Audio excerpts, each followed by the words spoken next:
Uchimashua. Madame la Présidente, est-ce que vous accepteriez une question de ma part? Absolument. Merci beaucoup.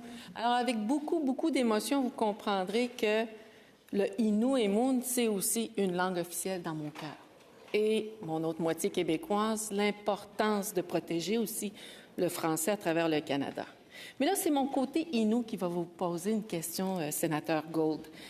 Au Québec, il y a des nations, les chefs au Québec et le Conseil en éducation, qui regroupe 22 communautés des Premières Nations, en ce moment sont en train de contester, de déposer une demande de contrôle judiciaire pour débattre ou défendre la question autour de la loi sur la langue officielle et commune, qui est le français au Québec.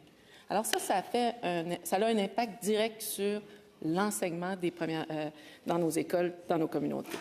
Ce qui me fait peur, moi, mais j'aimerais ça vous entendre, c'est que, n'étant pas juriste, si je vois dans un projet de loi qui devient une loi, une mention spécifique d'une charte et d'une loi dans une province, est-ce que ce gouvernement-là pourrait dire, bien maintenant, le fédéral me reconnaît à part entière, donc, excusez-moi, vous faites partie des langues officielles qui est le français. Je parle pour les premiers peuples au Québec. Sénateur Gold. Mais merci pour la question et je comprends très bien les préoccupations non seulement de votre communauté Innu, mais les communautés autochtones au Québec et ailleurs. Mais la réponse, bref, est non. Écoutez, un gouvernement peut dire n'importe quoi, mais au niveau juridique, au niveau des faits juridiques, la réponse est bien absolument pas le cas. La référence n'a aucune signification par rapport soit au processus en cours au Québec et plus largement à l'application de la Charte de la langue française au Québec au Québec. Ça, c'est une question uniquement de juridiction provinciale que le projet de loi C13 respecte. Je peut-être peux ajouter, et sans doute ça va être abordé au comité, il y a beaucoup de mesures ici qui fera en sorte que les communautés autochtones seront encouragées et supportées dans leur démarche pour avoir les opportunités, la capacité de travailler dans leur langue, d'être supervisés dans la langue et aussi d'être protégés par les changements de les modifications dans le C13 dans le contexte de leur emploi existant dans le service public, etc. Donc, merci pour la question, mais pour moi, la réponse est simple et claire. Oui, vous avez une question supplémentaire? Oui, bien sûr. Et vous savez, dans cette chambre même, je n'étais pas là, mais je vous ai observé tout le monde avec beaucoup de passion. Il y a la loi sur la Déclaration des Nations unies là, pour les droits des peuples autochtones. Et on se demande, beaucoup d'entre nous, est-ce que cette loi ou ce projet de loi-là a passé le filtre, le test de la loi sur la Déclaration?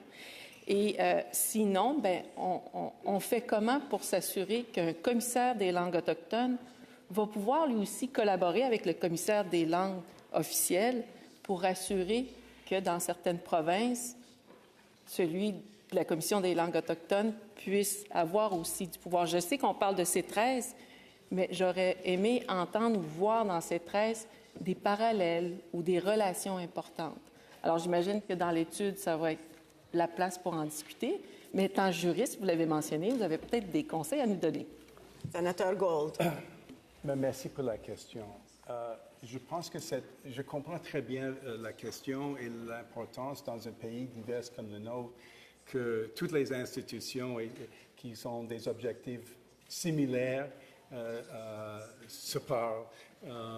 Il y aura une collaboration au fur et à mesure que c'est nécessaire ou souhaitable. Cela étant dit, il faut, permettez-moi l'expression, insister sur le fait que le projet de C13, le cible, la raison d'être, c'est les deux langues officielles juridiquement au Canada. Et oui, il y avait des consultations, comme je dis, mais je ne veux pas prétendre que c'était dans le cadre de UNDRIP et tout ça, parce que, franchement, c'est un projet de loi qui traitent d'autres sujets, nonobstant le fait qu'ils reconnaissent, je pense, d'une façon respectueuse, les droits acquis, les droits même, les droits constitutionnels autochtones reconnus. L'autre volet que j'ai abordé dans mon projet de loi, le projet sur les langues autochtones, le commissaire et toutes les ressources qui sont mises en place, c'est une autre voie primordiale, importante, qui vient de débuter dans le sens que les fruits ne sont pas mûrs, il y a des projets, il y a des succès quand même, il y a beaucoup de choses à faire et on souhaite que ça va continuer, accélérer même. Mais il faut faire la distinction entre les deux quand même. Un amalgame trop ne servira pas ni le projet de loi C13, ni le projet sur les lois autochtones. Senator